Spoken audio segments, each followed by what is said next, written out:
몇 번 말씀드렸지만 제 강연은 아예 안 봐요. 제 강연 보면서 이런 생각해요. 수염을 자를까 더 기를까. 강의가 안 들리더라고요. 그리고 다른 분의 강연도 잘 안 들어요. 죄송하지만. 대부분은 나는 자연인이다 많이 보고요. 한국기행. 그리고 요즘에는 동남아시아에서 남자 두 분이 빤스만 입고 짝대기로 집 만드는 프로그램이 있거든요. 아세요? 알아요? 다 피곤한 사람들, 삶이 피곤한 사람들이에요.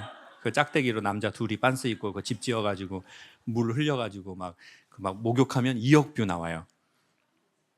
대사도 없어요. 여러분, 저도 강연은 이번 달까지만 하고 제주도에서 짝대기로 이렇게 해가지고 저 그런 유튜브 해가지고 돈 많이 벌고 싶어요. 강의 10만 뷰 나오기도 어려운데 그분들은 그냥 짝대기만 파면 2억 뷰를 그냥 하더라고요. 그리고는 이제 그러다가 어떤 분의 강연을 봤는데 미국의 되게 유명한 분의 멘토라고 하는 분이 내 얘기인 거예요. 근데 그분이 이런 얘기를 하는 거예요.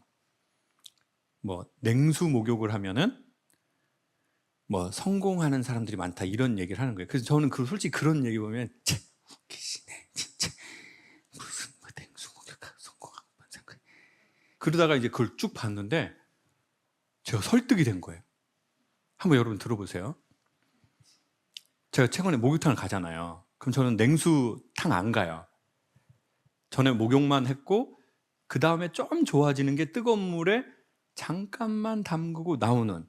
근데 보통 냉수탕 안에는 제가 아줌마 목욕탕을 안 들어가서 그러는데 누가 갈 것 같아요? 남자 목욕탕에서 그 냉탕 있잖아요. 누가 갈 것 같아요? 완전 애들하고요. 저도 아저씨지만 아저씨만 가요. 좀 나이 있는 아저씨. 이렇게 막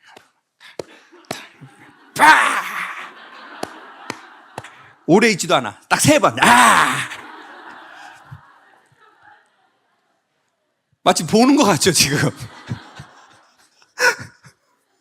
이게 줄 내리는 위에서 왁 떨어지는 거 있거든요. 예?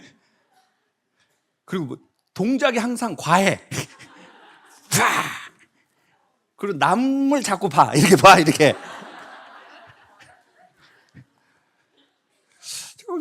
저 추운데 뭐하러 가나, 정말.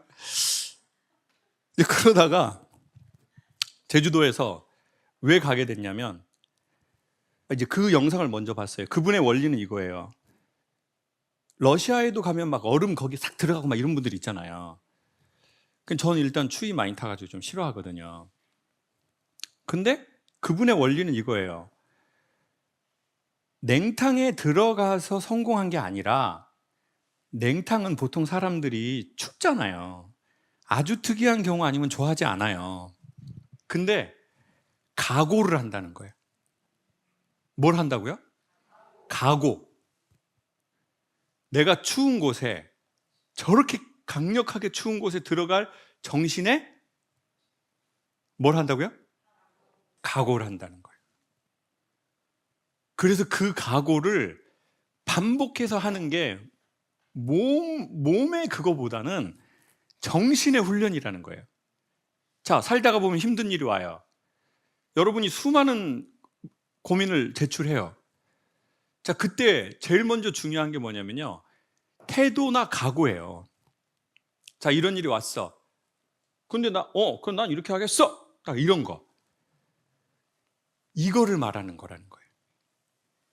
그래서 냉수 마찰은, 냉수 목욕은 찬물에 들어가서 좋아지는 그게 아니라 당신의 멘탈에 대한 훈련이다.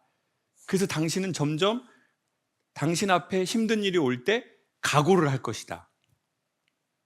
그래서 이거를 하는 사람들이 뭐 성공하고 뭐 어쩌고 뭐 이렇게 뭐 영어로 막 하더라고요.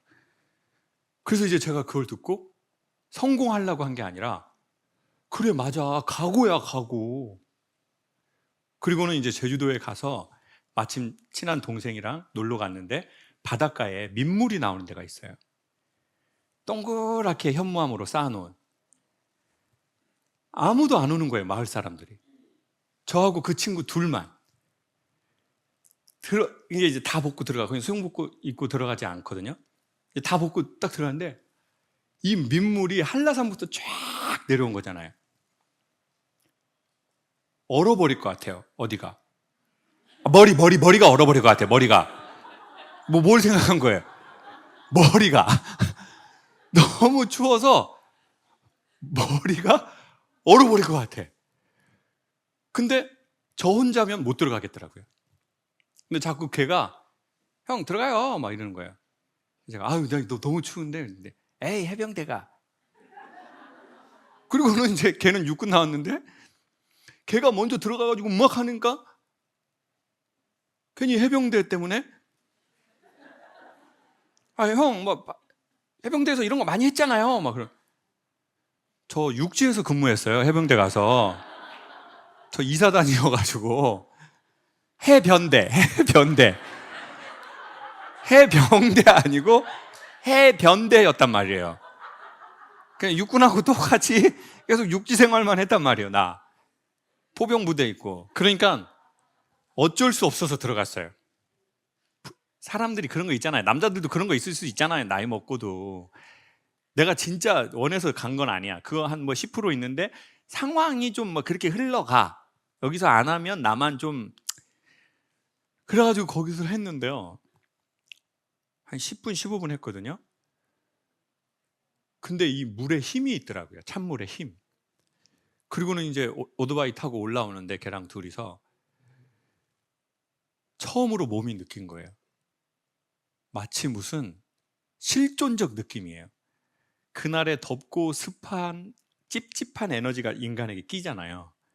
근데 이거를 찬물이라는 느낌이 아니라 어마어마한 에너지가 그거를 전부 다 긁어 내려가고 내 갱년기도 좋아지고 뭐가 다 날아가 버렸어요. 일단 제가 보기에 정신의 대부분의 질환은 너무 추우면 느낄 수가 없어요.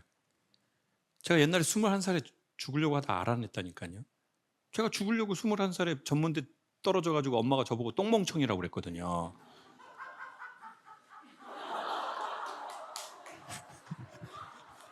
근데 제가 그냥 멍청이라고 그랬으면 안 죽으려고 그랬는데 뭔 멍청이요? 똥멍청이라고 저한테 말한 게 아니라 친구 엄마들한테 말한 거예요. 왜냐하면 그 친구는 저보다 한 살 형인데 하나는 연대 건축과를 가고 하나는 홍대 미대를 간 거예요. 근데 이제 저는 전문대를 재수해서 떨어지니까 그 엄마들한테 우리 자식 새끼들은 대급박에 똥이 들어있다라는 이론을 발표하신 거죠. 그리고 저는 그걸 집에 가다 들은 거예요. 엄마가 친구 엄마한테 얘기하는 걸. 엄마가 내 인생의 보루였는데. 그래서 엄마가 이렇게 슬퍼하면 난 죽어야 된다. 여러분 그것도 인간 오해예요. 엄마가 슬퍼한다고 왜 자식이 죽습니까? 엄마는 엄마 슬픔이 있고 나는 그게 영향은 받을 수 있는데 내가 엄마의 기쁨이 못 됐다고 죽어요? 그게 뭔 말이에요? 사회가 말이 안 되는 말이죠. 그리고 희한하게 여러분, 한국의 애들은 엄마 아빠를 기쁘게 하려고 하고요. 엄마 아빠가 실망하면 자기의 존재를 너무 없애버려요. 여러분 기독교의 신앙, 가톨릭이나 개신교나 갖고 계시다면 제가 중요한 거 하나 소개할게요. 웨스트민스트 신앙 고백서라는 게 있어요. 거기에 보면요, 사람의 목적이, 존재의 목적이 하나님을 기쁘시게 하는 게 아니에요. 되게 많은 사람들이 오해하는 건데 하나님을 기뻐하는 거라고 나와 있어요. 여러분 기쁘시게 하는 거하고 기뻐하는 거하고는 깻잎 한 장 차이인데 하늘과 땅이에요. 내가 내 엄마를 기뻐하는 거하고 엄마를 기쁘시게 하는 거하고 다르다고요. 엄마를 어떻게 해야 기쁘게 하지? 공부를 잘해야 되나? 말을 잘 들어야 되나? 어떻게 해야지? 쉽게 말하면 이런 거예요. 강사님, 애들이 저를 기뻐하는지 안 하는지 어떻게 알 수 있어요? 바로 소개해 드릴게요. 오늘 저녁 바로 알 수 있어요. 엄마가 집에 저녁에 들어갔는데 집안 분위기가 환해지면은 그 엄마는 애들이 엄마를 기뻐하는 거예요. 그러니까 집에 들어갈 때 뭘 보시냐면 엄마가 들어가는 순간 애들이나 집안 분위기를 보세요. 그 분위기가 환해지는 집이 있어요. 그리고 어떤 집은 엄마가 나가면 집이 환해지는 집이 있어요. 막 애들도 막 환해지고 막 남편도 환해지고 막 엄마하고 애들하고 막 새엄마 고르고 막 난리가 나고 막 이런 엄마 있단 말이야. 막 넌 어떤 엄마가 좋니? 그래서 아빠 우리 엄마 빼고 다 좋아.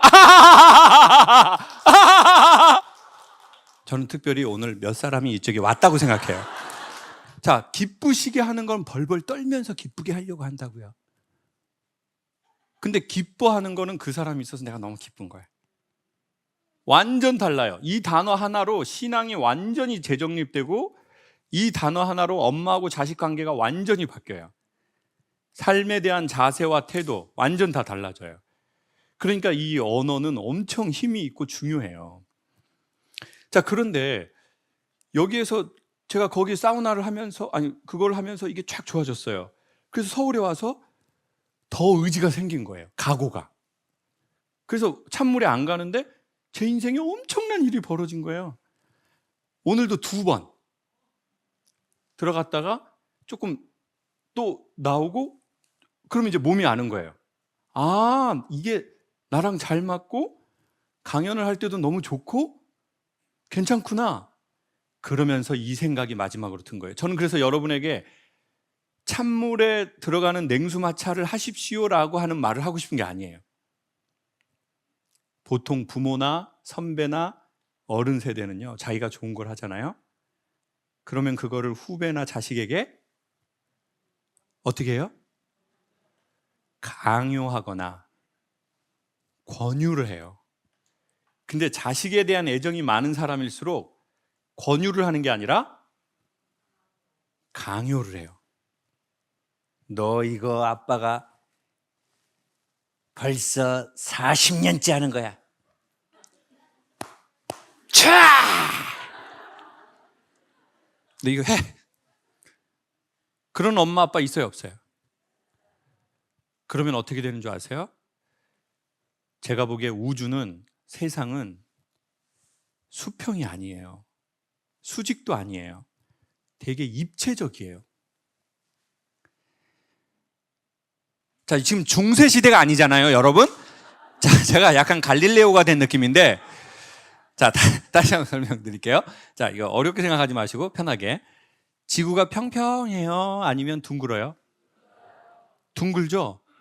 근데 정확하게 말하면 지구는 평평한데 멀리서 보면 둥글어요. 우리가 가까이에서 보면 평평하죠, 당연히. 근데 저 멀리에서 보면 지구는 둥글잖아요. 그리고 우주는 이렇게 일직선이 아니에요. 되게 입체적이에요. 이 말에 되게 쉬운 그 의미는 뭐냐면 내가 경험해서 좋다고 네가 좋지 않을 수 있다는 거예요. 그쵸? 저는 언제 그게 좋아지냐면 50살이 되고 나의 때가 왔고 그러니 내가 그게 좋아진 거예요. 그러니까 내 부모가 그때 성공한 거는 그때 그분의 시간대가 있었고 그분의 그 지점이 있었어요. 근데 우리가 이 우를 범하는 거예요. 왜? 내가 이거 좋고 냉수 마찰 좋으니까 너도 이거 해. 이 상당히 강력한 폭력이 집안에 되게 많아요. 그리고 종교에도 있고 학계에도 있고 스승과 제자 사이에 있고 선후배 사이에 있고 직장에도 있어요. 그러면 어떻게 되느냐? 튕겨 나가거나 아니면 어쩔 수 없이 이걸 하기 시작해요. 근데 나는 내가 몸에 열이 많은 사람이면 찬 가운데 가면 좋은데 난 찬 사람인데 찬 곳 가면 어떻게 돼요? 뒤져요. 나 몸이 찬데 가면 안 되잖아요. 근데 저는 갱년기도 오고 몸에서 계속 열이 나고 뭔가 그러니까 그때에 이게 맞은 것 같아요.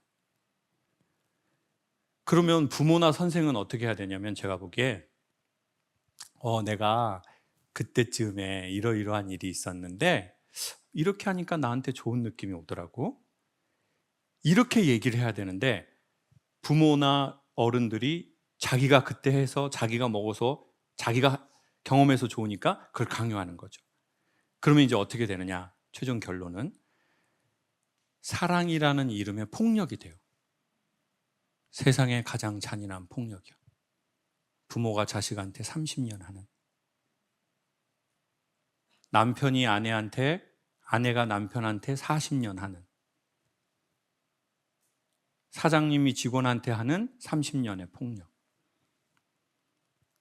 그러니까 갑자기 튕겨져 나가거나 그만두겠다고 하거나 아니면은 이 맛을 제대로 못 느끼는 거죠. 저 그날 진짜 사우나 하면서 많이 배웠어요. 끝나고 밥을 먹었거든요. 그 안에, 사우나 안에 밥 하는 데 있더라고요. 제육볶음 먹을까 스팸 볶음밥 먹을까 하다가 스팸 먹었어요. 스팸 먹는데 반찬으로 가지가 나왔어. 가지가 나왔는데요, 가지를 딱 먹는데 못 먹겠는 거예요. 가지에서 향 냄새가 나는 거예요. 향. 제사 지낼 때 향 있잖아요. 그래서 나를 골로 보내려고 하나? 이게 왜 제사상에서 나던 냄새가 나지? 그래서 다른 나물을 먹었는데요, 거기서 또 향 냄새가 나요. 그러면서 그때 무슨 생각이 딱 들었냐면요, 여러분, 사람이 되게 오래 기억하는 감각 중에 하나가 향이래요. 여성분들 그런 경험이 있을 거예요. 지하철 내려가려고 하는데 어떤 남자가 이렇게 딱 지나가는데 낯선 남자에게서 그 오빠의 향이 나면서 갑자기 뇌에서 음악이 들려요. 다리다리라 리리리. 그러면서 남편이 미워지기 시작해. 내가 이 새끼만 안 만났어도 그 오빠하고 내가 진짜. 그리고 비가 바닥바닥바닥, 그 향기, 스킨향, 돛담배 그려진 그 스킨이 있거든요. 그거 다 하얀색으로 된 거. 다 제사상 그 나물에서 나는 향에서 딱 어렸을 때 생각이 나는 거예요. 제가 나물을 싫어했던 이유. 저희 집이 종갓집 장손이라서 1년에 제사 6번, 추석, 구정 2번, 8번 제사를 했어요. 그래서 제가 먹는 나물에는 대부분 향 냄새가 있었어요. 왜냐하면 제사를 7시, 8시에 상을 올리고 12시에 귀신이 올라가시니까 그때 파해요. 그러면 이 음식에 4시간 정도는 향이 계속 배어요. 왜냐하면 향을 앞에다 꽂잖아요. 그러니까 향이 근데 모기향처럼 이렇게 돌아다닌다고요. 그래서 음식을 다 적시는 거예요. 사과, 그 사과 위에 이렇게 한번 깎는 거 아시죠? 제사상에 있는 거. 그리고 밤. 그러면 이제 막내 누나 김미자가 사과 같은 거는 지가 처먹으려고, 그게 제사상에서 내리자마자 욕심이 많아가지고 이불 사이에다가 넣어놔. 지가 먹으려고. 그러다가 까먹어. 그래서 그 다음 연도에 엄마가 이불 정리하려고 봤는데 거기에서 사과가 이제 곰팡이가 돼가지고, 그러면 저 잡년이 이렇게 하면서 또 김미자를 잡아. 이게 우리 집의 레퍼토리예요. 근데 그 모든 기억이 다 나는 거예요. 향 냄새가. 그래서 그 음식을 버린 거예요, 제가. 여러분, 냉수 목욕이 싫었던 게 아니고요, 그걸 강요했던 아버지가 싫었던 거예요. 아버지가 싫은 게 아니에요. 사랑이라는 이름으로 폭력적인 강요를 했던 그 기억이 싫은 거죠. 그게 결혼에도 붙어 있어요. 여자에게도 그 향이 붙어 있는 사람이 있어요. 어떤 여자는 남자에게 그 향이 붙어 있어요. 어떤 사람은 성에, 어떤 사람은 지역에, 어떤 사람은 종교에 그 냄새가 붙어 있는 거죠. 정성과 사랑이라는 이름의 향 냄새가. 그러다 보니 아예 이걸 버려버리는 거예요. 즉, 목욕물이 더러우면 목욕물만 버렸어야 되는데 뭘 같이 버려요? 이런 식으로 하실 거예요? 조금만 도와줘 보세요. 저도 열심히 하려고 하는데. 자, 다시 한번 설명할게요. 자, 다라이, 조그만한 다라이에 물을 넣고 애를 목욕시켜요. 그러니까 목욕시키다 보니까 물이 더러워졌어요. 그럼 뭐만 버려야 돼요? 물만 버려야죠. 근데 뭘 버려요? 다라이가 아니고요. 다이소에서 사면 되는 거 아니에요? 다라이 안에다가 물을 넣고 애를 넣고 목욕을 시키잖아요. 깐난쟁이들은. 자, 그럼 이제 때가 나와서 더러워졌어요. 그럼 뭐만 버리면 돼요? 물을 버리면 되죠. 근데 뭐를 같이 버려버린다고요? 애기를 같이 버려버린다는 거죠. 향냄새가 묻은 가지를 평생 안 먹듯이 사랑이라는 이름으로, 정성이라는 이름으로, 부모라는 이름으로, 선배라는 이름으로 누군가가 우리에게 아쉽지만 폭력적인 걸 가한 때가 있어요. 너 이거 좋으니까 해. 찬물 들어가. 그래야 성공해 임마. 아버지가 아는 사람 전부 그렇게 해서 성공했고 아빠도 찬물에 들어가자마자 성공했어. 그런 아버지, 그런 선생님, 그런 선배, 그런 스승, 그런 회사 사장님. 더 웃긴 건 그 말을 듣다가 내 안에 그가 생겨버린 거예요. 나한테 그렇게 말하는. 그러니까 결혼이 싫은 게 아니었어요. 그 결혼에 묻었던 향냄새가 싫었던 거죠. 여자가 싫고 남자가 싫은 게 아니었어요. 그 종교가 싫은 줄 알았는데 그게 아니에요. 그 성직자가 싫었거나 그들의 공동체가 싫었던 거예요. 그게 그 종교의 본질과 같이 섞여 있으니까 우리는 통째로 버려버리게 된 거죠. 아직 발등에 상처가 다 안 나와서 맨발로 나왔습니다. 제가 최근에 그 TV 프로그램을 이렇게 한 시즌을 하게 된 게 있는데 혹시 보신 분 계세요? 아무도 안 봤군요. 네, 많이 했는데 너무 안타깝네요. 고두심이 좋아서라는 프로그램이 있어요. 됐어요, 여러분. 고두심 선생님하고 둘이 여행을 하는 프로예요. 근데 보통 프로그램이 나가는 거는 1시간 전후 나가거든요. 근데 촬영은 10시간 전후를 해요. 그게 이제 이렇게 스튜디오에서 찍는 것도 이게 편집을 하다 보면은 이게 뺄 거 빼고 이러다 보면 살이 별로 안 남거든요. 근데 이제 이게 야외에서 거의 다 찍는 거잖아요. 지방을 가가지고. 근데 들어오면 너무 피곤한 거예요. 근데 사실 이 프로는 여러분 그 고두심이 좋아서 보신 분 계시겠지만 고두심 선생님하고 저의 케미가 어때요? 어울려요? 선생님하고 너무 잘 맞거든요. 너무 잘 맞고 선생님은 가까이에서 보면 더 매력적인 사람이에요. 근데 희한하게 끝나고 오면 이틀을 찍는데 너무너무 피곤해하는 거예요. 제가 선생님하고 케미가 너무너무 좋은데 왜 이렇게 피곤하지? 하루에 12시간 찍어서 그런가 그렇게 생각을 했어요. 그러다가 한 10개쯤 찍을 때 그 이유를 알아냈어요. 인생이 유난히 피곤한 사람들이 있거든요. 그쵸? 분명히 남편도 잘 나가고 애들도 잘 되고 본인도 자기 일 잘하고 난 피곤할 게 없는데? 근데 되게 피곤하고 근데 또 희한하게 별 가진 게 없는 것 같은데도 되게 에너지틱하고 인상이 좋은 사람들이 있더라고요. 그쵸? 엄마는 두 종류예요. 인상하고 진상 이렇게 있거든요. 이 진상은 화상하고 동의어고요.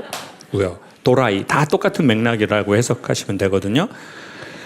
근데 어떤 사람은 그냥 가방도 좋은 거 들었어. 가방도 채널 프랑스 똥 에르메르 이런 거 들었는데 뭔가 피곤해. 근데 어떤 여자분은 그냥 가방도 그냥 교보문고 그 종이 가방 2개 해가지고 안 찢어지게 거기다가 매직으로 샤넬이라고 써서 다니고 또라이인데도 밝아 표정이. 되게 에너지가 있고 감사해야 하고. 저는 최근에 그 원인 중에 하나를 알아낸 것 같아요. 그게 뭐냐면요, 제가 생각하는, 지금 이 방송에서는 제가 이 마이크만 쓰잖아요. 근데 제가 저 마이크를 분장실로 딱 갖고 갈 때 습관적으로 제일 먼저 뭘 확인할까요? 맞아요. 이거 꺼졌는지를 확인해요. 왜냐하면 저기 조종실에서 안 끈 채 제가 저기에서 여기서 여러분 행복하십시오 하고 내려다가 진짜 씨 오늘 또라이들 너무 많이 왔네 씨. 나 진짜 씨. 예를 들어 그렇다는 게 아니라 for example 예를 들어 그럴 수 있잖아요. 예? 예를 들어 그럴 수 있잖아요. 마이크 켜져가지고 그래 본 적은 없지만. 근데 이 12시간 방송을 찍을 때는요, 어떻게 하느냐, 그 마이크를 찰 거 아니에요. 마이크를 옷 안에 넣어요. 그래서 이렇게 벨트 같은 거, 우리 어머니들 그거 하는 거 있잖아요. 이렇게 나온 거 이렇게 넣으려고 이렇게 하는 거, 복대 같은 거, 그 복대 같은 걸 띠를 이만큼 해가지고 주머니에다가 마이크를 넣고, 그리고 선을 안쪽으로 넣어서, 요즘엔 기술이 좋아서 안쪽에다 여기다 딱 붙여요. 이 마이크가 밖으로 나오면 너무 방송 같으니까. 그러니까 이게 계속 돌아가는 거예요. 그리고는 음향팀 감독님이 있어서 이 박스로 계속 이걸 모니터하고 있어요. 그리고 본사에서도 높은 분이 오시면 어디 부분을 따야 될지를 현장에서, 그러니까 계속 저하고 선생님하고 있는 거를 다 듣는 거예요. 그럼 중간에 똥 싸러 가야 될 때 있을 거 아니에요. 예? 맨날 먹는 프로인데 여행하면서. 그럼 이제 화장실 갈 때 이 고성능 마이크로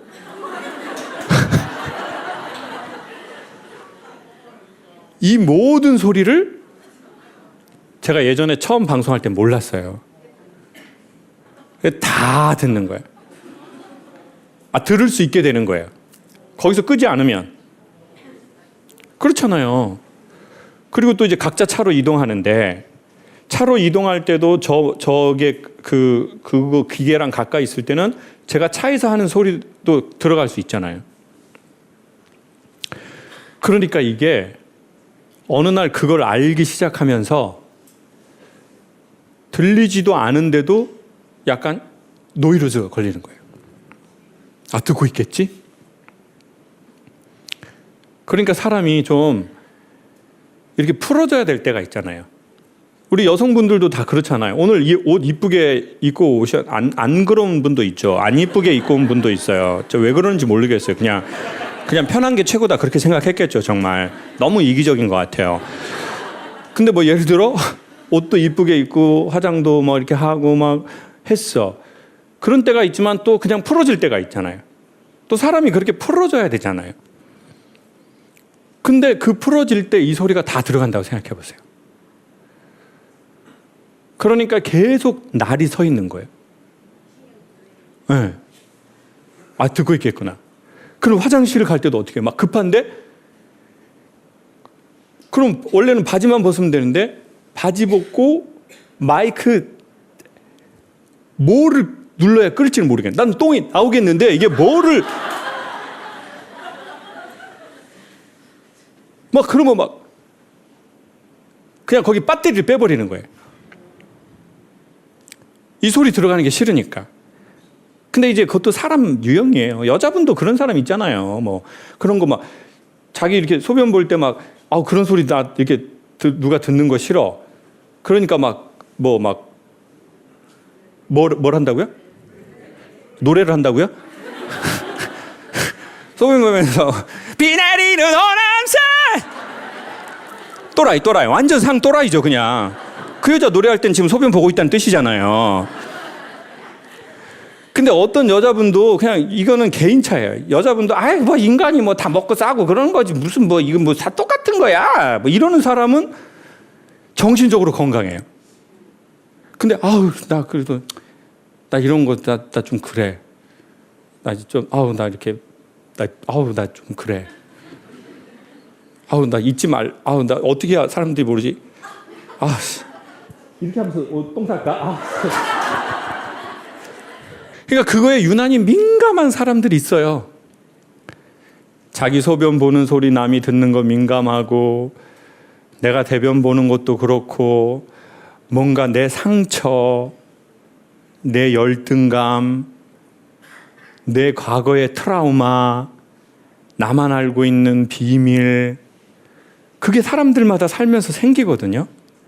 그거에 되게 민감한 사람들이 있어요. 저는 방송에서 그게 민감해야 한다는 걸 알았어요. 그러니까 마이크를 계속 때리려고 하는 거예요. 그리고는 계속 신경을 쓰는 거예요. 12시간 정도를. 그러니까 피곤한 거예요. 그때 제 과거가 보이더라고요. 지금 방송 얘기가 아니고 인생 얘기거든요. 제가 처음으로 그 마이크가 저한테 딱 찾아서 내 모든 걸 다 듣고 있다고 느낀 그 어린 시절이 있었던 것 같아요. 근데 그 마이크가 누군가에겐 열등감이에요. 누군가에겐 죄책감이에요. 누군가에게는 상처야. 그게 사람마다 다 그 마이크가 다른 것 같더라고요. 저는 첫 그 마이크, 나를 항상 감시한다라고 생각하는 마이크가 열등감이었던 것 같아요. 제가 어렸을 때 엄청 밝았거든요. 지금은 밝은 게 진짜 없어진 거예요. 어렸을 적에는 그냥 이렇게 길을 걸어간 적이 별로 없어요. 그냥 이렇게 걸어갔죠.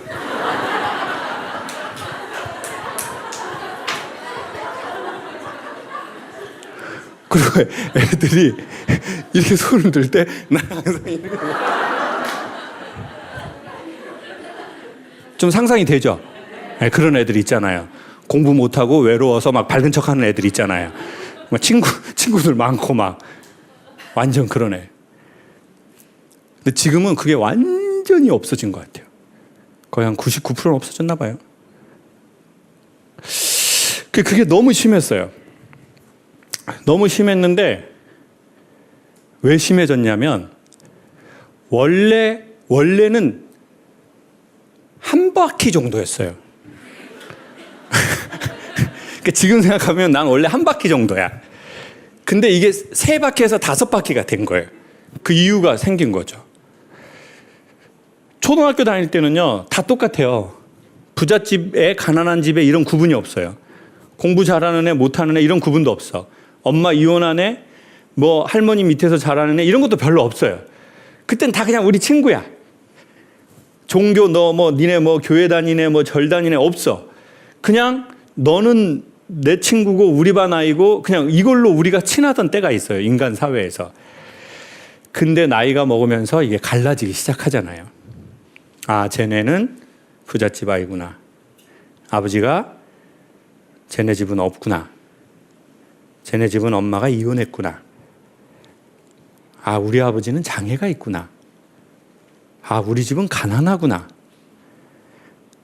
우리 엄마 아빠는 사이가 안 좋구나. 쟤네 엄마는 2번째 엄마구나. 이런 게 사람이 크면서 생기기 시작해요. 근데 희한하게 그 누구도 강요하지 않고 아이가 먼저 생각하는 경우가 있어요. 부모도 그렇게 말하지 않았어요. 근데 눈치가 빠르고 여린 아이들이 그것을 가장 잘 받는 것 같아요. 그렇잖아요. 눈치 빠르고 마음이 여리고 이런 사람이 있고 눈치도 없고 개념도 없고 피부도 두꺼운 사람이 있어요. 상처도 잘 안 받아. 자, 오늘 여러분의 기질을 한번 알고 싶어요. 강사님, 저는 좀 눈치도 보고 주변도 이렇게 살피고 제가 하고 싶은 대로만 하진 않고 내가 해야 될 것들을 하고 좀 전 상황을 살펴요. 손 들어보세요. 자, 봐봐요. 이 사람들은 지금 손도 옆에 사람을 쳐다보다가 든단 말이에요. 이게 뭔 지랄이냐 말이에요. 아니, 지가 그러면 지가 들면 되는데 왜 옆에 여자 눈치를 보고 나 그런 사람이야? 이게 뭔... 야, 나 진짜... 아니 자기가 그런 사람이냐고 묻는데 그것도 옆에서 물어보잖아요. 오빠 나 그런 사람 맞아?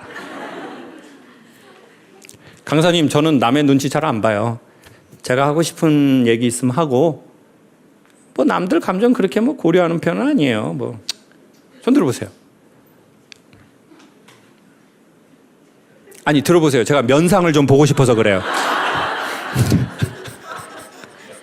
지금 이 손 드신 분들의 공통적 표정이 뭔지 아세요? 저는 이게 너무 부러워. 왜냐하면 평생을 눈치를 본 것 같거든요. 이게 상황이 어떻게 됐지? 이거 어떻게 해야 되는 건가? 그러니까 여러분 강연 되게 제가 하고 싶은 대로 하는 것 같잖아요. 여러분 그래 보여요? 제가 보기에 저는 최고의 성과를 내는 지점이 어디야를 계속 살피는 것 같아요. 그리고 그거에 따라서 목소리를 다 바꾸는 거예요. 편안하게 얘기하라 그러면 아마 그냥 이렇게 얘기할 것 같아요. 뭐 안녕하세요. 뭐 안녕도 하기 싫어. 그냥.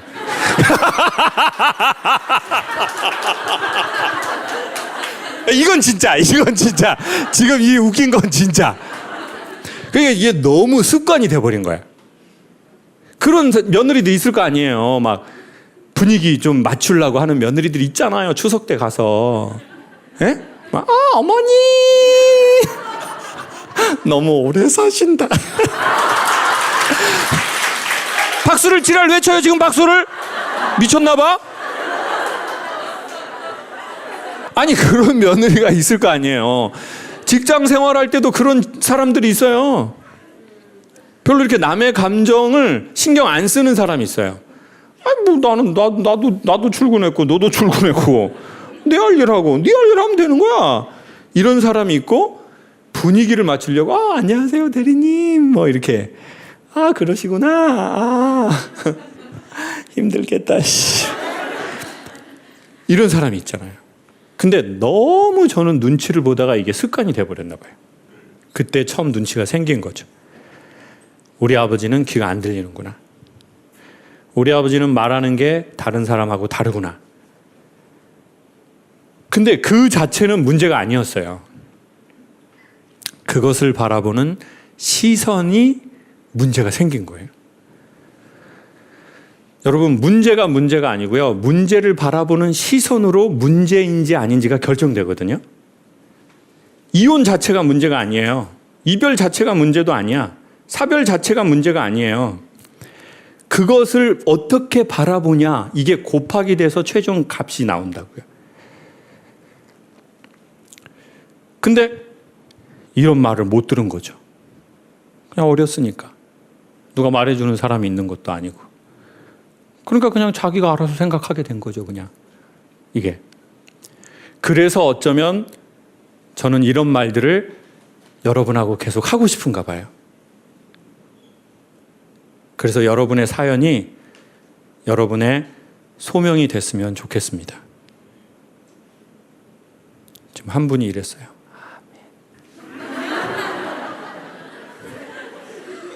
집사님 감사합니다. 왜냐하면 저의 지금 일은 제 사연에서 시작됐거든요. 그런 집 있잖아요. 아우 참 사연 많아 저 집은. 어떻게 바람 잘 날이 없냐 진짜. 어떻게 너무 척박한 데서 태어났어 얘가. 근데 사연으로 너무 어두운 인생을 살 수도 있고 사연으로 자기의 사명이 될 수도 있겠죠. 저는 그게 열등감이 돼버린 것 같아요. 아버지의 장애가. 우리 집이 화목하지 않다는 게. 그래서 그게 계속 저를 녹음하는 거예요. 검열하고. 그러니까 자기를 돌아보는 성찰에서 검열이 돼버린 거예요. 그리고 이 마이크를 끄는 기술을 배우지를 못한 거죠. 그러니까 계속 피곤한 거예요. 왜? 긴장해야 되니까. 바른 척 해야 되니까. 착한 척 해야 되니까. 소문이 새나가면 안 되니까. 그러니까 계속 이렇게 사는 거죠. 10년, 20년, 30년. 그러니까 화장실 갈 때 또 자기 급한 일이 있을 때 그냥 소리가 나면 되는데 또 그걸 못 견디니까 거기서 또 막 배터리 빼다가 그냥 퍼포먼스 되고 막 그러는 일이 삶에서 나타나기 시작하는 거예요. 결혼해서 나타나고 직장 생활하면서 나타나고 연애하면서 나타나고 자식을 기르는 부모가 되면서 나타나고 사장이 되면서 나타나고 같이 사업하면서 나타나고 더 심각한 건 남에게는 절대 티 안 내고 자기 안에서 계속 문제가 생기는 경우. 그러면 어떻게 해야 될까요? 우리는 어떻게 해야 자유로워질까요? 전에도 한번 말씀드렸지만 대학교 4학년 때 제가 지하철을 탔어요. 이렇게 습기가 많았던 그때도 8월이었던 것 같아요. 회기역에서 제가 탔는데 학교가 회기역에 있어서 신설동, 제기동 이쪽으로 가는데 어떤 아저씨가 이렇게 뱀처럼 저를 보더니 이렇게 그 사람들을 많은 데를 뚫고 제 옆에 딱 뒤에 붙더라고요. 그럼 저는 이제 뱀인가 그랬어요. 근데 그 아저씨 생긴 건 기억이 안 나는데 눈빛이 기억이 나더라고요. 되게 기분 나쁜 그랬더니 제 뒤에 오더니 이게 제 엉덩이 쪽에 자기 손을 이렇게 갖다 대는 거예요. 근데 이제 사람들이 너무 많았어요. 그래서 저는 속으로 자기 엉덩이라고 착각하나? 이렇게 생각을 했어요. 사람이 너무 많으니까. 근데 이제 그 아저씨가 신설동인가를 지나는데 제 엉덩이를 싹 이렇게 만지더라고요. 놀랍게도 살다가 힘든 날은 시간이 천천히 가거든요. 그 아저씨 느낌이 다 느껴지더라고요. 사람이 그렇게 꽉 찬데도 마치 핀 조명 하나만 주고 아무도 없는 것 같아. 제가 어떻게 뭐라고 말을 못 하겠는 거예요. 이렇게 이거 뭐라고 해야지? 내 엉덩이야! 이래야 되나? 네 거 만져! 이거 뭐라고 해야지 이런 상황에서는? 아무 말도 생각나지 않고 시간만 천천히 가더라고요. 그러다가 갑자기 욕이 나오는 거예요. 이렇게 막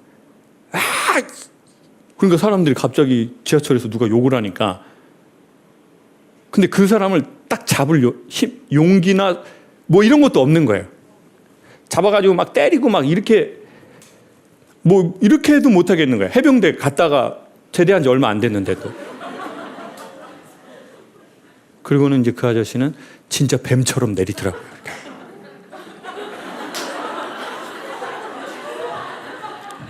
그리고는 엄청난 마이크가 저한테 딱 붙었어요. 지금 생각하면. 아주 고감도에 24시간 붙더라고요. 계속 모든 거를 다 듣는 것 같은 거예요. 저한테 붙은 두 번째 마이크는 그거였던 것 같아요. 첫 번째는 가정에서 생긴 아버지의 장애와 엄마 아빠 사이에 대한 것으로 생긴 거, 두 번째는 그 아저씨로 생긴 거. 안 없어지더라고요. 휴학하려고 그랬어요. 그 사람 잡으려고. 그래서 막 머리에서 시뮬레이션도 해요. 도끼로 그 아저씨 손을 자를까? 더 화가 나는 게 뭔지 아세요? 잘랐다고 생각했는데 분이 안 풀리는 게 더 화가 나는 거예요.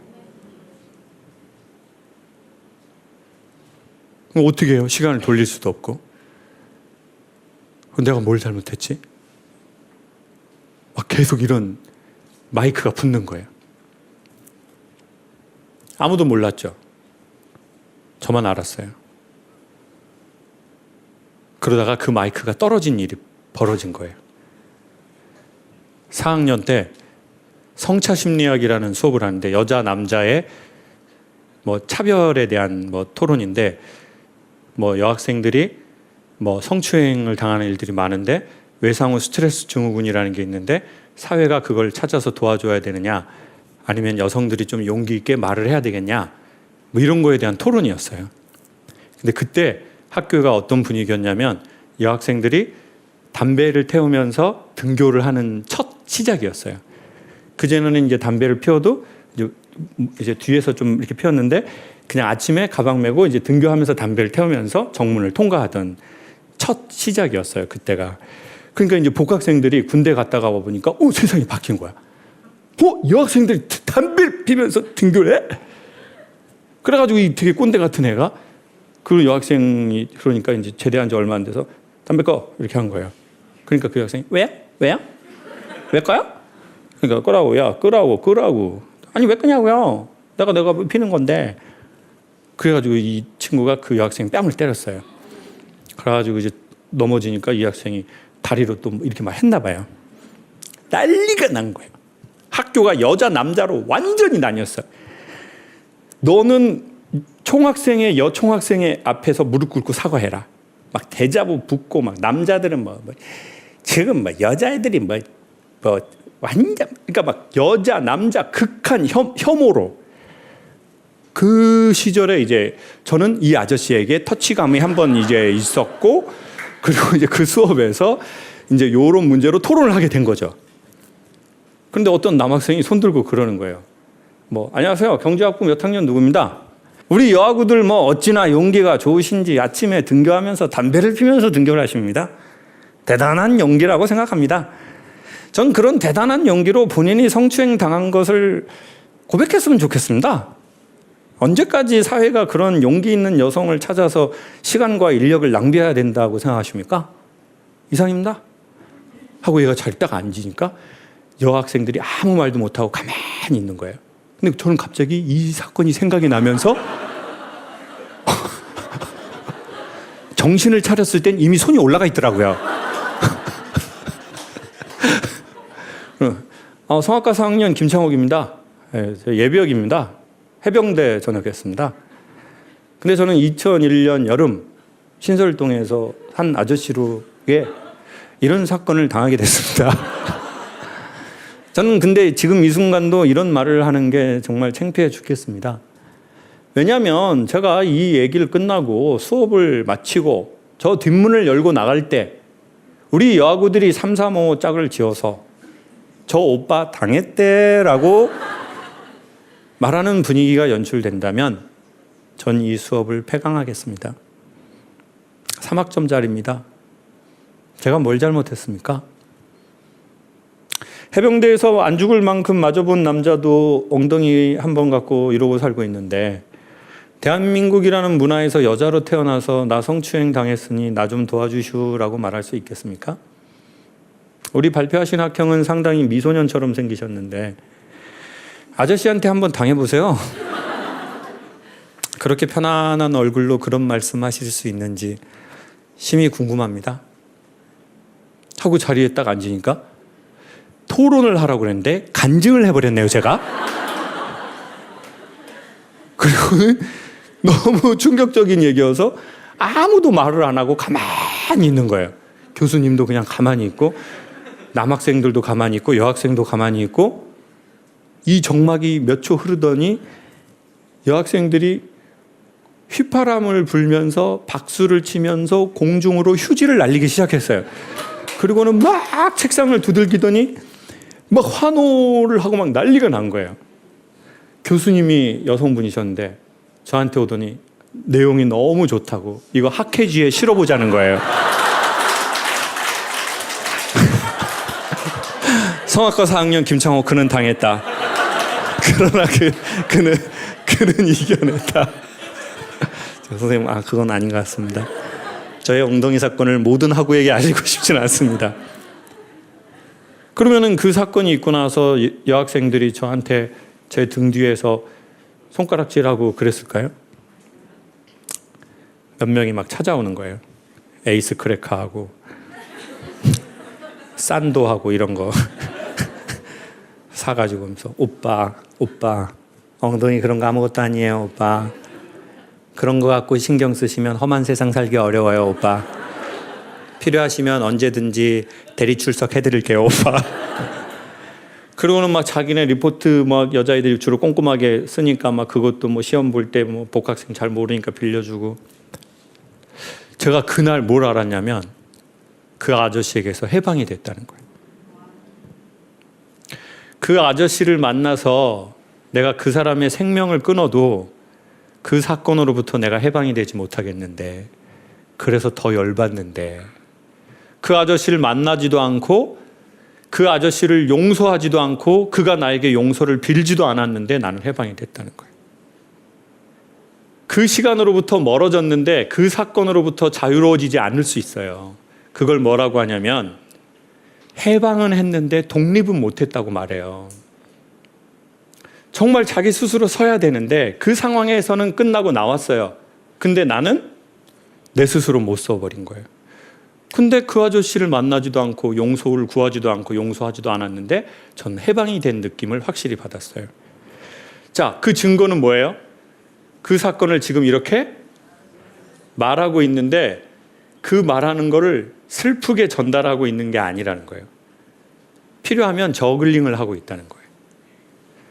그게 그 사건으로부터 내가 자유로워졌다는 증거거든요. 그리고는 오히려 이게 다리가 되어서 누군가의 상처를 치료하는 데 도움이 되기도 했었어요. 지금 생각해보면 그때 마이크를 딱 잘라버리는 것 같아요. 안 그러면 자기만 알게 계속 누군가가 나를 도청하는 것 같거든요. 그리고 심지어 어떤 방송에서 예능은요 24시간 카메라를 돌려요. 그래서 집에 관찰 카메라를 달잖아요. 나를 계속 보고 있는 것 같아요. 그 사건이, 그 열등감이, 그 상처가, 그 트라우마가.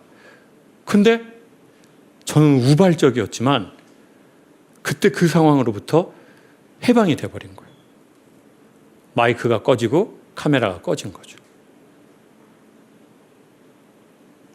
여러분, 나는 돈도 큰 부자는 아니지만 나 먹고 살 만큼 있고, 나 직장도 있고, 나 가정도 있고, 나 뭐도 있고, 나 뭐도 있는데 인생이 필요 이상으로 피곤하다면 어쩌면 누군가가 우리에게 달아났거나 아니면 내가 끄지 못했던 나를 계속 감찰하고 검열하는 이 마이크나 카메라가 있는지 모르거든요.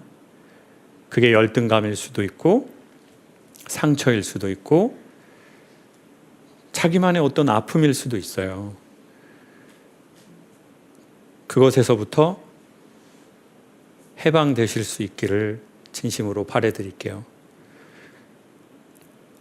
거기에서 해방되면 어떻게 되느냐? 전에는 그게 나를 잡았는데 이제는 내가 그거를 때에 따라 필요하면 사람들이 지나다닐 수 있는 다리로도 만들 수 있는 것 같아요. 전 이제 그 아저씨 안 만나도 돼요.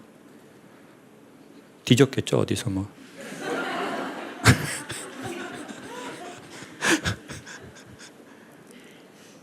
그리고 또 나중에 알고 보면 아무것도 아닌 게 있어요. 근데 또 그게 전부가 돼버렸어.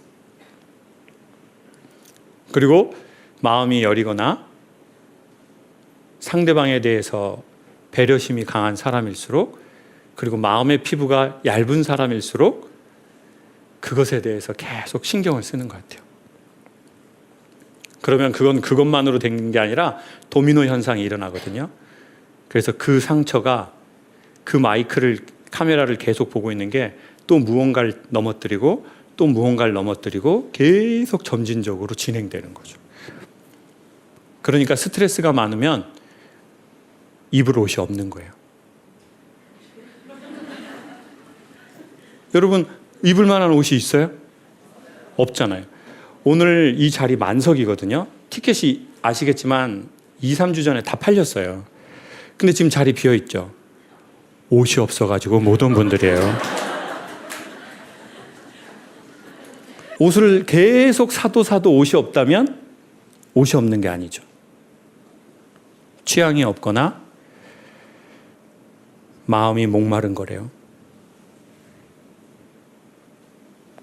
물건을 계속 사고 택배를 계속 시켜도 쓸만한 물건이 없다면 그건 물건이 없는 게 아니라 내 취향을 모르거나 마음이 목마르거나 보상을 받고 싶어 하는 거래요. 그래서 이런 마음이 언젠가는 점진적으로 좋아져서 필요 이상의 물건을 사지 않았으면 좋겠어요. 이미 경험하셨겠지만 우리는 옷을 어떻게 입냐면 보통 입는 것만 입게 되죠. 그쵸? 지금 입는 거 이거 좀 사야 될 것 같아요. 진짜 좀 사야 돼, 진짜. 여기 주변에 백화점 많거든요. 강남, 신세계도 있고. 물건은 왜 많이 사면 안 되는지 생각해 봤거든요. 물건은 결국 시간 주고 산 거거든요. 왜냐하면 시간을 아껴야 되는 것 같아요. 사람 시간이 길지 않으니까. 여기까지 하겠습니다. 살다가 코로나가 왔고 이 코로나가 끝나도 우리의 삶을 파괴하는 또 다른 코로나는 또 올 거거든요. 결혼하기 전에도 힘들고 결혼해서도 힘들어요. 애가 안 생기면 힘들고요. 애가 생기면 또 다른 힘듦이 있어요. 결혼 생활도 힘들고 이혼해도 힘들어요. 삶은 죽는 그날까지 그 코로나가 계속 우리를 찾아오는 것 같아요. 근데 저 한 1년 반쯤에 약간 정말 조금 너무 극단적인 생각들이 드는 거예요. 너무 힘들고 내가 이때까지 이걸 이렇게 해왔는데 갑자기 다 사라져 버렸고 언제 이게 돌아올지도 모르겠고 난 이거 외에 할 줄 아는 게 없고 그럼 나는 어떻게 살아가야 되는 거지? 일도 없고 일도 하기 싫고 살다가 그런 날이 우리에게 올 수 있잖아요. 그런 날이 오면 일단은 살다가 우리의 삶에 코로나 제2, 제3, 제4, 제5의 변형 코로나들이 올 때 어떻게 해야 되느냐. 그건 마치 추운 겨울 빙판길을 거닐다가 넘어졌을 때 나타나는 현상과 똑같아요. 여러분 빙판길에서 여성분들 넘어져 본 적이 올 겨울에 뭐 넘어져 본 적이나 몇 년 전에 넘어져 본 기억이 있죠. 그리고 희한하게 예쁜 옷을 입은 날 잘 자빠져요. 놀랍게도 거지같이 옷을 입은 날은 잘 자빠지지 않아요. 그때는 신경을 안 써서 그런 것 같아요. 근데 오히려 예쁜 옷 입은 날 이게 무슨 뜻이냐면요. 자존심이 센 날 꼭 넘어져요. 인생이 잘 나갈 때 넘어지고 영광이 있을 때 안 좋은 일이 생기고 근데 그때 넘어질 때 우리는 안 아프잖아요. 쪽팔리니까. 이때 제일 먼저 하면 안 되는 게 벌떡 일어나려는 거래요. 벌떡 일어나다가 어떻게 돼요? 또 넘어져요. 왜 그러죠? 자, 넘어졌어요. 삶을 살다가 심하게 넘어졌어요. 이미 충격을 심하게 받았는데요. 우린 그걸 모르는 거래요. 왜요? 두 가지 이유에서. 첫 번째, 부끄럽거나. 두 번째, 추우니까.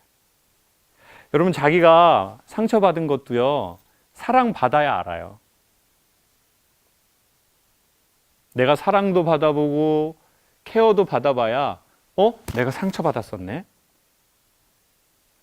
근데 너무 추운 환경에 인간의 마음이 살잖아요. 자기가 아픈지를 잘 몰라요. 뼈는 부러졌는데. 그러니 우리가 너무 삶에 추운 곳에 살았다면 우린 넘어졌을 때 뼈가 부러지고 줄이 끊어졌는데도 그리고 자존심이 센 사람은 또 자기가 마음이 아픈지 잘 몰라요. 그럼 최악이 뭐예요? 자존심은 센데 사랑은 못 받는 경우. 그러면 우리는 너무 마음이 아프고 부러졌는데 모르는 거죠. 그러니까 또 자존심이 세고 이러니까 어떻게 하려고 한다고요? 벌떡 자기의 삶을 다시 세우려고 해요. 야, 내가 여기서 이럴 사람 아니지. 나 이대로 못 죽어. 하고 벌떡 일어나려고 해요. 그러다가 다시 넘어져서 심각한 지경에 이른대요. 그러면 삶에 코로나가 와가지고 우리가 삶에 넘어졌을 때는 어떻게 해야 되느냐? 전문가들은 잠깐 죽은 척하고 그대로 있으라고 그랬어요. 그러면 어떻게 될까요? 둘 중에 하나인 역사가 벌어져요. 누군가가 와서 괜찮으세요? 일어나세요. 이렇게 하거나 쌩 까고 다 사라져요. 그럼 그때 조심히 가방을 이용해서 이렇게 일어나래요. 너무 지혜롭지 않습니까? 여러분, 여성분들 너무 매력 있으시면 길거리 지나가다 자빠지면 어떻게 해요? 사람들이 안타까워하고 막 도와주려고 하고. 근데 좀 또 매력이 좀 질서 안 지켰다 싶으면 그냥 가면서 아 대박 씨. 진짜 정신 바짝 차려야지 세상. 홀로 서야 돼. 사회에 너무 의지하면 안 돼. 씨. 자, 그러면 사라지게 내버려 두라는 거예요. 이거 되게 중요한데 잠깐 죽은 척하고 있어라. 죽어라가 아니에요. 죽은 척하고 잠깐 우리가 이렇게 있는 거예요. 눈 감고. 계속되지 않아요. 아까 말했잖아요. 어떤 식으로든 도움의 손길이 오거나. 사람이 야생동물이 상처를 입으면 깊은 동굴에서 가만히 오래 있어야 이렇게 호흡이 골라지면서 약간 샘물이 고이듯이 고이는 거거든요. 그때 조심히 일어나면 돼요. 마치 극장이 어두워졌을 때랑 똑같아요. 극장 들어갔는데 어둡죠? 저희가 극장 간 지도 너무 오래됐으니까. 어두운데 꼭 늦었을 때가 문제예요. 좀 미리 가면 불들 좀 켜져 있잖아요. 이렇게 쭉 올라가는 거 막 CGV 좋고 막 이러니까. 근데 뭐 꼭 늦을 때가 있어요. 아무거나 보자. 야, 빨리 그냥 아무거나 봐. 그냥 뭐 시간 맞는 거 봐. 그래가지고 늦어가지고 막 광고 나오고 막 하면 막 뛰어가다가 갑자기 들어갔는데 눈이 안 보여요. 그때는 어떻게 해야 되죠? 휴대폰을 이렇게 밑으로 비친다? 이거 지뢰하는 거 아니에요? 삶을 갑자기 밝힐 수 없다면 역설적으로 눈을 감아야죠. 되게 말이 안 되죠. 내 삶이 어두운데 구원자가 내 삶을 비춰주지 않으면 어떻게 해야 되느냐? 그때 당황해서 자기 갈 길을 가려고 하다가 우리는 바로 앞에 낮은 계단에 툭 하고 넘어져서 나초 그 애기 설사 같은 거를 소스를 쏟고 그러면 여기에 이거 그냥 패션인 것처럼 이렇게 나초 소스하고 콜라 다 쏟아졌고 2차, 3차 문제 생기고 인생은 그와 비슷하다는 거죠. 그때는 어떻게 해야 돼요? 멈춰서 마음을 차분히 하고 눈을 감으면 과학적으로 어떤 일이 벌어지냐. 눈의 동공이 조리개가 확대가 되어서 똑같은 빛의 양인데 더 많이 받아들이는 거죠. 그래서 내가 갈 만한 고길 정도는 보이는 거예요. 보여야 길을 걷죠. 안 보이는데 어떻게 삶을 걸어가요? 그냥 다람쥐 쳇바퀴밖에 안 되지. 너무 어두우면 어디로 갈지 몰라요. 넘어지고. 그러니 차분히 그런 시간을 가져보자는 거죠. 자, 요즘 운동 다시 시작했는데 사람들이 헬스클럽에서 제일 많이 하는 운동이 뭔 줄 알았어요? 뭐 같아요? 러닝머신. 또요?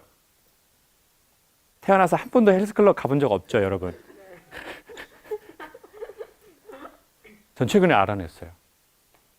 사람들이 헬스클럽에서 저를 포함해서 제일 많이 하는 운동은 핸드폰 보기더라고요.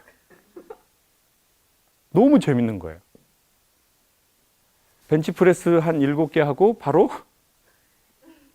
핸드폰 보고 스트레칭 하고 바로 핸드폰 보고 이거 아예 러닝머신 할 때는 놓고 계속 보고 그러면서 이런 영상이 딱 떠오르는 거예요.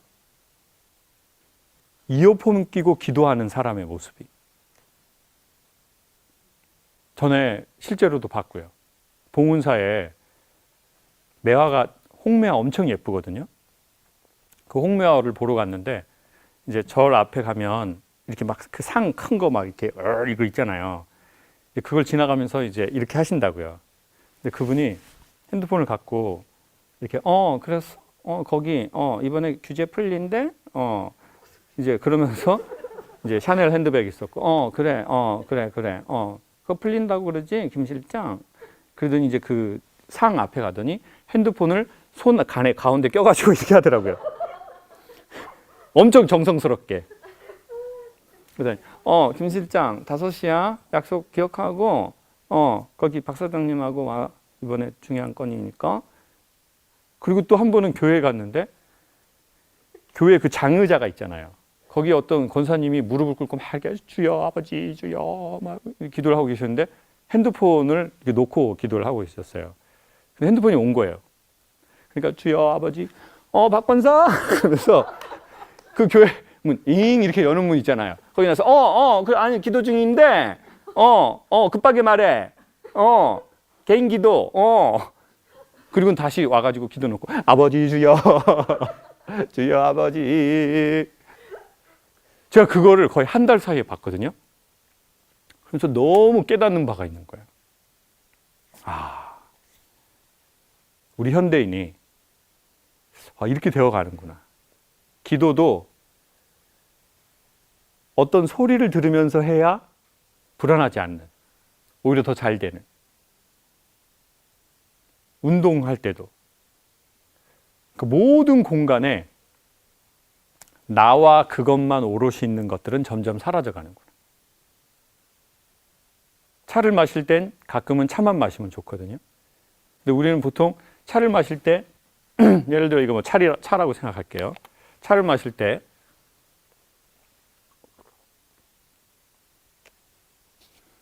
이렇게 해야 향이 슉 내려가요. 근데 우리는 차를 마시면서 미친놈.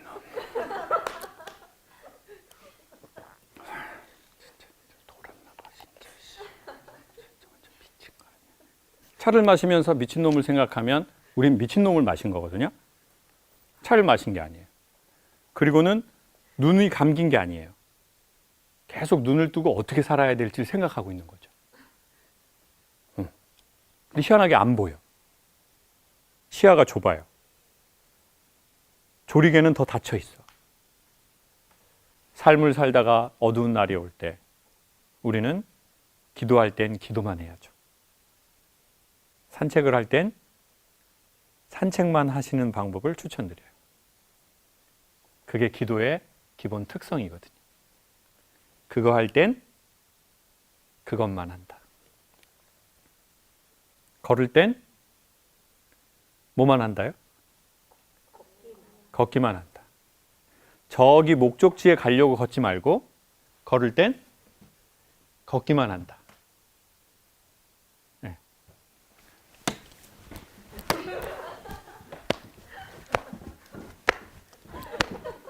자, 이거는 이것대로 좋은 운동이에요. 네? 이거는 이것대로 좋은 운동인데 추천하는 거예요. 걸을 때는 걷기만 해봐라. 차를 마실 땐 차만 마셔봐라. 음악을 들을 땐 음악만 들어봐라. 그러면 마음의 조리개가 열리기 시작하면서 삶의 근본적인 문제에 대한 스스로의 지혜가 훨씬 더 선명해질 것이다. 그리고 이것을 힘든 날, 살다가 어려운 날 올 때 갑자기 이거 하려고 하면 안 돼요. 언제 해야 돼요? 평상시에. 사건이 생겼을 때 하면 이미 좀 늦은 감이 있어요. 효과가 많지 않아요. 평상시에. 되게 중요한 단어입니다. 언제요? 평상시에. 자기만의 기도법인 거죠. 그 기도 시간을 지키면 그 기도가 여러분을 지켜주는 데 아주 큰 도움을 드릴 거예요. 오빠가 여러분의 삶을 지키지 않습니다. 이미 경험으로 많은 분들이 알고 있죠. 여러분이 지킨 게 60에서 70%는 여러분의 삶을 지켜줄 겁니다. 여러분이 그 오빠를 지키면 그 오빠가 여러분을 지켜줄 확률이 7, 80%. 좋은 음식을 정기적으로 먹는 걸 지킨다면 그 음식이 우리의 몸을 지켜주는 게 7, 80%. 운동 시간을 지킨다면 그 운동이 우리의 건강을 지킬 확률이 7, 80%. 그러니 아무것도 내가 지키는 게 없이 삶의 절대자를 향해서 자기의 삶을 지켜달라고 하는 것은 공허한 메아리와 같습니다. 그리고 별일이 생기지 않으면 신은 죽었다고 말하는 그 삶을 반복할 수밖에 없죠. 이건 종교에 대한 문제가 아닙니다. 아주 철저한 일상에 대한 문제죠. 그리고 뭐 한번 1년에서 2년, 3년은 지켜보는 것을 해보는 게 좋죠. 난 그 시간에는 보통 이걸 한다. 나는 그 주간이면 보통 이런 걸 한다. 결혼에 관심이 없는 딸의 마음을 알고 싶어요. 해가 바뀔수록 걱정이 됩니다. 그 다음 사연이 기가 막힙니다. 첫째 사이가 있음에도 둘째 사이를 바라는 엄마의 마음을 이해할 수 없네요. 결혼을 강요하는 이유는 뭘까요? 이게 제가 이렇게 짝으로 맞을 수 있나 생각을 했거든요. 이거 진짜 만약에 이게 따로따로 오신 분이라면 이거 진짜 너무나 운명 같은 일이고요. 이거 솔직히 손 들으실 수 있어요? 이 사연 보내신 분들 한번 지금 손 들어 보셔요. 아, 같이 오셨구나. 야, 대박 대박. 같이 오셔서 섞여서 있는데 제가 두 개를 뽑은 거예요. 아, 자, 마이크 한번 우리 일단 어머니에게 한번 주시죠. 자, 어머니는 결혼에 관심이 없는 딸. 이거 왜 관심이 없을까? 지금 따님의 나이가 올해 몇이 됐나요? 내년이면 40입니다. 아, 40. 어머니 목소리를 들으니까 딸이 많이 삶이 힘들 것 같다라는 게 좀 무리한 추측을 해봅니다. 어머니 그 약간 제가 잘해주거든요. 네, 어머니 그렇다면 더 무서운 일이네요, 어머니. 자, 어머니. 그러면 지금 첫째는 결혼을 했나요? 첫째 네, 딸은? 작년 41에 했습니다. 41에. 네. 그럼 딸 둘이세요? 아들 있습니다. 40에 난 아들이 올해 28인데 효자입니다. 딸도 아. 효녀고요. 아, 그러셔요. 어머니는 딸이 결혼 얼른 했으면 좋겠습니까? 그 나이 제 때문에 그런 거죠. 그래도 40이라는 게 제가 의무가 아닐까 부모로서 부모로서. 그런 걸 느끼게 되는 것 같아요. 요즘에 와서. 알겠습니다. 따님한테 마이크 한번 줘보실까요? 저는 처음에 사연이 이건 줄 알았어요. 첫째 사이가 있음에도 둘째 사이를 바라는 엄마. 엄마가 재혼하라는 건가 이게? 이게 뭔 말이지 그랬거든요. 근데 뒤에 읽어보니까 이제 언니가 결혼을 했는데 그래서 사이가 하나 있는데 엄마는 또 나에게 결혼을 하라고 막 하는다. 이렇게 얘기하시는데 우리 따님은 결혼에 대해서는 조금 아예 생각이 없으신 거예요? 아니면 생각은 있는데 마음에 드시는 대상을 아직 좀 못 만나신 거예요? 어때요? 후자인 것 같고요. 음. 근데 진짜 결혼을 해야 되는 것인가? 아니면 주변에서 많이 다 친구들도 했고, 그다음에 진짜 해야 되는 게 맞는 건가? 그냥 그런 생각이 좀 드는 것 같아요. 그러면 엄마가 계시지만 엄마 없다고 생각하고 제가 질문하는 거에 답변하실 수 있다면 해주십시오. 엄마가 결혼하고 사는 걸 보면서 나는 결혼 얼른 하고 싶다. 빨리 하고 싶었어요. 엄마 아빠는 보고. 엄마 아빠는 사이가 좋으셨군요. 네. 그래요. 그러면 보통은 엄마 아빠가 사이가 좋으면 나도 엄마 아빠가 사는 거 보고 너무 좋으니까 나도 결혼해야지 이렇게 보통 생각을 하게는 되는데 그러진 않으셨어요? 나도 엄마 아빠처럼 행복하게 살 수 있을까? 그냥 그런 생각이 있었던 그렇게 것 또 생각을 가지고 된 거네요. 저렇게 나도 너무 이상적이면 그럴 수 있죠. 엄마 아빠가 너무 좋아. 아빠가 너무 좋아. 그러면 내가 저런 남자를 만날 수 있을까? 보통 그때 저런 남자를 만나야지 이렇게 생각하는데 난 저런 남자를 만날 수 있을까?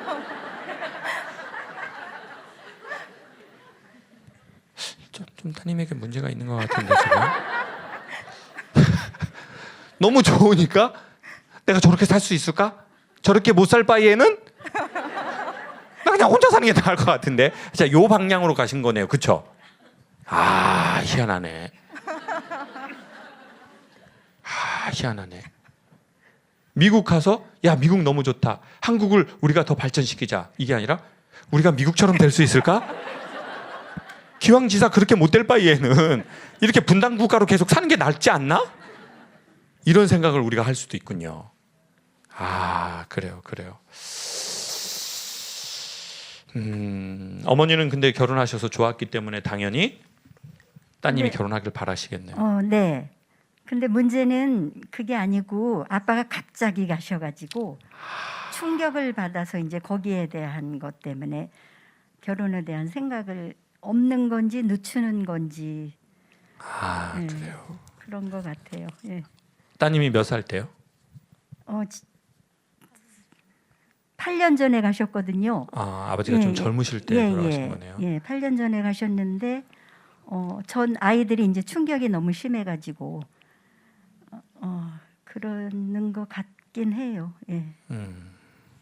아, 그러면 이제 이해가 되네요. 그러니까 어쩌면 이제 너무너무 사이가 좋고 난 아빠가 좋고 우리 집안의 느낌이 좋은데 이게 뭔가 준비를 해도 힘든데 아버님이 갑자기 돌아가시게 된 거예요?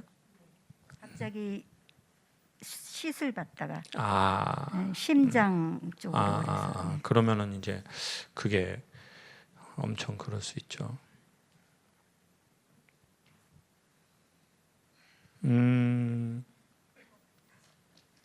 저희 강아지가 14살이 됐거든요. 근데 강아지의 평균 수명이 15살이래요. 근데 이제 강아지를 볼 때마다 제가 마음이 좀 약하니까 이런 생각이 드는 거예요. 1년 남은 건가?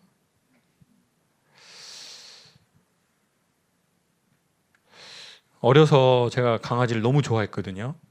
그러니까 그거는 원래 강아지도 좋아했지만 집안 분위기가 그러니까 그게 강아지한테 갔나 봐요. 그래서 집에 오면 바로 책가방을 막 던지고 제일 먼저 브로커 안에 있는 개한테 들어간 것 같아요. 근데 냄새가 안 나더라고요. 희한하게 개를 좋아하잖아요. 개 냄새가 잘 안 나요. 근데 개 싫어하잖아요. 개 냄새가 되게 많이 나요. 근데 개 좋아하면 심지어 약간 그걸 꼬순내라고도 해요. 너무 좋으니까. 그리고는 이제 개하고 그랬는데 이제 어느 날 집에 오는데 아버지하고 친구분이 이제 개를 데리고 가더라고요. 그리고 이제 그 시기에 그래서 이제 고양이를 키웠는데 제가 또 모든 동물이 자기를 제일 좋아하는 사람을 다 알아요. 걔네가 말을 못하니까 그 감각이 더 좋아요. 근데 제가 고양이 막 진짜 물고 빨고 너무너무 좋아하니까 잘 때 항상 제 등에서 살을 이렇게 부딪히고 잤거든요. 근데 어느 날 또 얘가 안 돌아오는 거예요. 예전에는 이제 이렇게 쥐 많으니까 이제 쥐 잡으려고 해놨는데 이제 이 친구가 그거 먹고 너무 괴로우니까 마당에 숲 안에서 이제 죽어 있었어요. 그때 어린 마음이 되게 여린 편이니까 무슨 생각이 드냐면 아, 사람은 죽는구나. 사랑은 영원할 수 없구나. 영원할 수 없고 언젠가 예측할 수 없는 시기에 떠나는 사랑이라면 시작하지 않아야 한다. 그래야 내가 상처받지 않는다. 나는 이 상처를 다시 극복하기는 어려울 것 같다. 그리고는 이제 제 경우에는 이제 사람은 아니었지만 이제 반려동물들에 대해서 마음을 싹 닫아버린 것 같아요. 그리고는 엄마가 또 데려왔어요, 개를. 근데 이제 제가 정들까봐 어디를 안 볼까요, 개? 눈을 안 보더라고. 이렇게. 이렇게 엄마가 밥 갖다 줘. 예전에는 사료 안 주고 짬밥 했거든요. 갈치 뼈대기랑 막 이런 거. 줄 때도 이렇게 주는 거죠. 눈 보면 정들까 봐. 어쩌면 주변에 마음에 드는 남자가 있고 또 우리 따님한테 호감을 표하는 남성이 있어도 선생님이 마음에 정말 저 사람이 너무 좋으면 우리는 더 거리를 둬버릴 수 있을 것 같아요. 오히려 마음이 없는 애들이면 뭐, 야 그냥 나와 뭐 먹어 새끼들아 뭐. 마음이 없으니까, 에? 마음이 없으니까 막 더 막 호영호재하고 막 남자들하고. 근데 마음이 정말 생길 것 같고 내가 좋아할 것 같으면 우리는 그러면 눈을 보지 않을 수 있겠죠. 뭐 반려동물에게도 이런 정도인데 아버지에 대한 게 얼마나 비교할 수 없을 만큼 크겠습니까? 또 아버지와의 딸이 사이가 좋았거나 아버지가 엄마랑 잘 지내는 걸 봤다면 더 그러겠죠.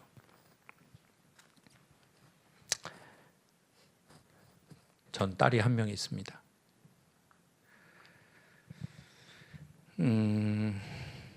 만약 제가 돌아가신 아버지의 입장이라면 제가 딸에게 할 말은 매우 간단한 것 같아요.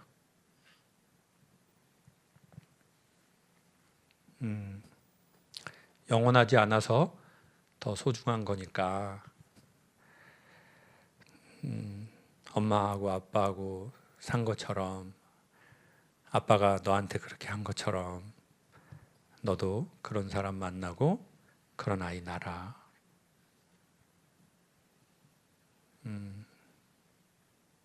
제가 아빠라면 제 딸에게 그렇게 말할 것 같아요. 그리고 아빠 그렇게 기억해줘서 고맙다는 얘기 꼭 할 것 같아요.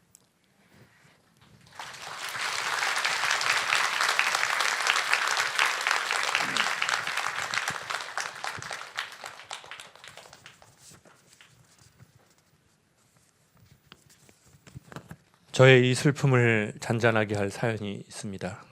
새벽 3시까지 술을 먹었습니다.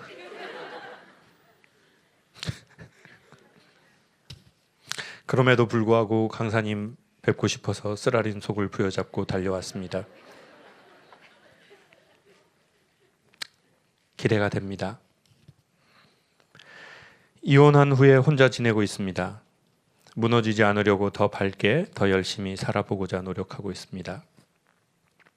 공부도 하고 여행도 하고 강사님 좋은 말씀 들으며 마음의 양식을 쌓고 있습니다. 그래도 무언가 채워지지 않는 허전함과 공허함이 문득문득 들어올 때가 있습니다. 어떤 고민이라기보단 강사님 좋은 말씀 듣고 힘을 얻어가고자 왔습니다. 감사합니다. 이분에게는 황태 해장국을 추천하고 싶습니다. 황태 성분이 해장에 많이 도움이 된다고 하네요. 황태 콩나물 해장국, 깍두기 잘 익은 거에 정말 꼭 잡수셔라 라는 말씀 드리고 싶고요.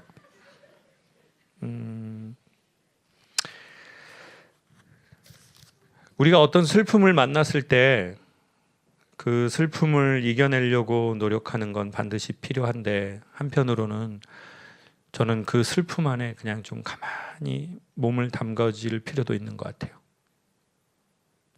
너무 여기에서 빠져나가려고 하지 말고. 근데 그냥 삶을 포기한 담가짐이 아니라 좋은 거 들으면서 이 슬픔에 그냥 있는 거예요. 아침에 운동 꼬박꼬박 하시면서 이 슬픔을 그냥 갖고 있는 거예요. 너무 이 슬픔을 이겨내려고 하고 극복하려고 하고 쫓아내려고 하지 말고. 왜냐하면 슬픔은 약간 어두움과 같아서 소쿠리로 풀 수 있는 성분이 아니거든요. 이거는 해가 떠야 돼요. 해가 뜬다는 게 무슨 말이냐? 시간이 필요하다는 겁니다. 근데 그냥 시간이 아니라 좋은 걸 하면서 지나가는 이 시간이 필요합니다. 그러니 너무 슬픔을 구멍난 소쿠리로 퍼내려고 하지 말고. 근데 아무것도 안 하면 너무 힘드니까 우리가 그런 거거든요. 그러니 운동하고, 그리고 본인이 좋아하는 노동을 해도 좋습니다. 이제 제가 사무실을 조그맣게 오픈했는데 여기에서 청소, 분리수거 이런 거 종이 박스 같은 거 많이 나오는데 이제 그런 거를 하면서 황태장국 먹으면서 본인이 좋아하는 노동이나 운동을 꼭 합시다. 잘 오셨습니다. 새벽 3시까지 술 먹기 쉽지 않은데 여성분이 쓴 건데 약간 군대 동기 같은 느낌이 드네요. 안녕하세요. 부부싸움을 하여서 냉전 중입니다. 속마음을 나누고 싶은데 방법을 모르겠어요. 또 언쟁이 시작될까 봐서요. 언어는 두 가지가 있대요. 1번 입에서 나오는 언어, 2번 비언어적 언어. 비언어적 언어가 뭐죠? 눈빛, 표정, 스킨십, 행동 이런 게 비언어적 언어입니다. 지금은 입에서 나오는 언어보다 비언어로 남편과 접촉을 시도해 보시길 바랍니다. 예를 들면 부부니까 뭐 스킨십, 뭐 이렇게 좀 키스가 너무 도덕적으로 적절치 않다고 생각하신다면 뭐 마사지, 뭐 아니면 남편이 되게 좋아하는 음식을 이렇게 해가지고 이렇게 말없이 이렇게 남편이 좋아하는 음식 있잖아요. 배달 음식. 그게 선생님 거보다 맛있잖아요. 요즘 솔직히 배달 음식보다 음식 잘하기 쉽지 않아요. 네, 정보력이 음식이에요. 별점 많이 준데 찾아내시고 뭔가 남편이 좋아할. 근데 그걸 한 번 했다고 남편이 변화가 없다고 그만두면 안 됩니다. 몇 번 해야죠. 그러면 남편이 언어를 알아들을 겁니다.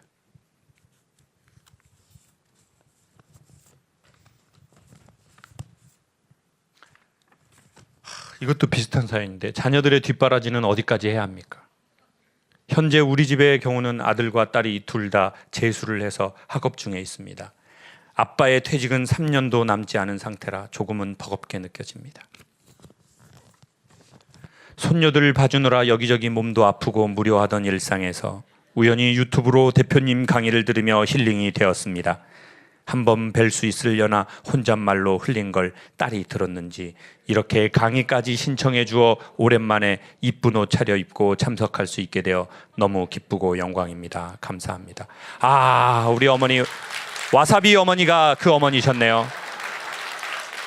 어쩐지 저 컬러가 일상에서 초이스하기에 과감한 컬러인데 따님이 저 너무 예쁘다고 하기엔 애매하지만 강렬하다고는 말하겠습니다, 어머니.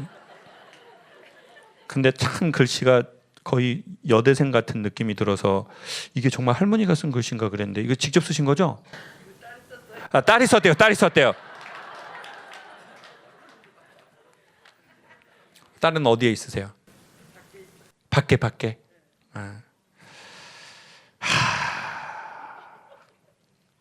어머니, 근데 전 이런 말씀을 드리고 싶습니다. 사람이 50, 60, 70이 되어서 내가 저 사람 저기를 한번 나 만나고 갈 수 있으려나? 라고 하는 대상이 우리의 인생에 생겼다는 것은 엄청나게 행운인 것 같아요. 그거는 제가 훌륭한 게 아니라 어머니 인생에 되게 좋은 게 찾아온 것 같아요. 왜냐하면 나이가 먹을수록 그런 게 별로 우리가 없어지거든요. 만나고 싶은 사람도 없고 가보고 싶은 데도 없고 그러니까는 700만 원 들어서 유럽 여행 갔다 오고 인천공항에서 집이 제일 좋다. 집이 제일 좋아. 집이 제일 좋아. 10만 원짜리 오마카세 먹고 물이 제일 맛있다. 물이 제일 맛있어. 물이 제일 맛있어. 왜요? 먹을 만큼 다 잡숴봤어. 예? 그 수리남처럼 잡숴봤어요 우리가. 그리고 여행도 가볼 만큼 가봤어. 근데 왜 그런 말을 해요? 내 취향에 정확히 맞는 게 없으니까. 근데 어머니 취향에 정확하게 맞는 걸 찾은 거죠. 유튜브를 들으면서 이건 나 진짜 너무 좋아. 여러분이 좋아하시는 건 훌륭하다라는 거 이전에 여러분 취향에 맞다라는 뜻입니다. 그러니 너무 영광을 강연자나 스타에게 돌리지 마시고 반은 여러분의 몫입니다. 노래나 연기나 강의를 잘하는 것도 있지만 그게 여러분하고 취향이 맞기 때문에 우리가 그 사람이 멋져 보이는 겁니다. 그러니 영광의 반은 여러분 겁니다. 그렇지만 44,000원 깎아주지 못하겠습니다. 야, 그러면 21,000원만 받아! 이럴 수 있잖아요. 죄송해요. 그건 안 돼요. 죄송해요. 어쨌든 좋은 일이 이쁜 옷, 이쁜 색깔처럼 피어나신 거 축하드립니다. 박수 한번 주십시오. 저는 갱년기 이불을 고맙게 잘 지나고 있습니다. 그래서 아주 오랜만에 고맙습니다. 삶에. 그리고 30대, 40대보다는 요즘 지금이 더 좋습니다. 수입은 예전보다 반이 줄었지만 저는 예전처럼 살고 싶진 않습니다. 근데 좋은 게 약간 좀 불안한 게 있습니다. 왜냐하면 저는 불안함에서 태어났기 때문에